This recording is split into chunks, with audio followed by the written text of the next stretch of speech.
could you explain what you meant the Quran is his miracle? In other words, to say that the Prophet ﷺ is not central to the Islamic teaching is wrong. To say that he was a messenger and he gave his message and that's the end of it, that is not true. Ibn Taymiyyah was once asked, can you say, had it not been for the Prophet, the world would not have been created? He was asked that. It's in his book on Tasawwuf, his fatwas. Ibn Taymiyyah said, that statement has truth in it.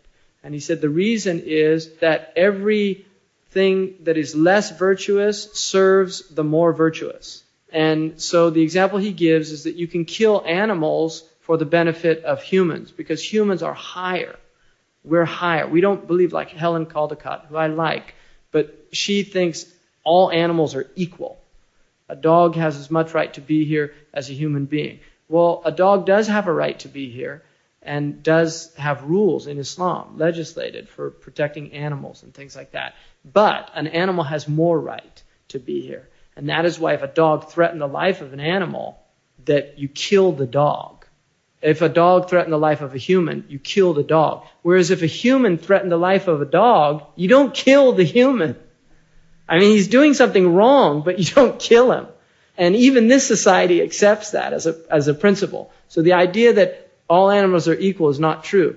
The same is true about human beings. Not all humans are equal. The Prophet ﷺ is the highest human being. And the prophets, all of them are higher than normal human beings. For that reason, we have less importance than a prophet. Now, the reason that Allah created human beings, there are 3 reasons given in the Quran. The first is He created us to cultivate the earth. The second is He created us to inherit the earth and to leave it as a legacy for those who come after us. So we inherit it from our fathers and mothers, and we leave it as a legacy for our children. So that's a reason, istikhlaf. And then the third and most important and primary reason is we were created to know God. Now, no one knows God better than the Prophet Muhammad ﷺ. And for that reason, he is the most important human being ever created, because he has fulfilled more perfectly the purpose, or more completely. He has fulfilled perfectly and more completely the purpose for which we were created, which is to know God. So from that perspective, he is central. And the centrality of the Prophet will be shown on the Day of Judgment, when all human beings will recognize the station that he was given, and Muslims believe that. So to say somehow that he was secondary, I don't accept that. And I say I don't because that's not what I was taught. The Prophet ﷺ said, Kuntu nabiyyan wa Adam bayn al-ma'i wa teen. I was a prophet and Adam was still uncreated. And that's a sound narration. So the Prophet was created before any of the other prophets. He has a relationship to Isa, which is very interesting.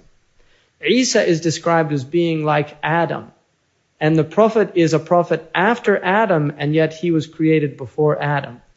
And Isa is like Adam. And Isa was a prophet before the Prophet ﷺ, and the Prophet is the last prophet, and yet Isa comes after the Prophet. So it's a very interesting relationship that Isa, because it says in the Quran, the likeness of Isa is like Adam. So Isa is like Adam in relation to the Prophet ﷺ as well as in relation to his creation. Because he comes after the Prophet, and yet he's not a prophet after the Prophet. He's a prophet before the Prophet. And Adam ﷺ was a prophet before the Prophet Muhammad, and yet the Prophet was before Adam ﷺ. So it's a very interesting relationship.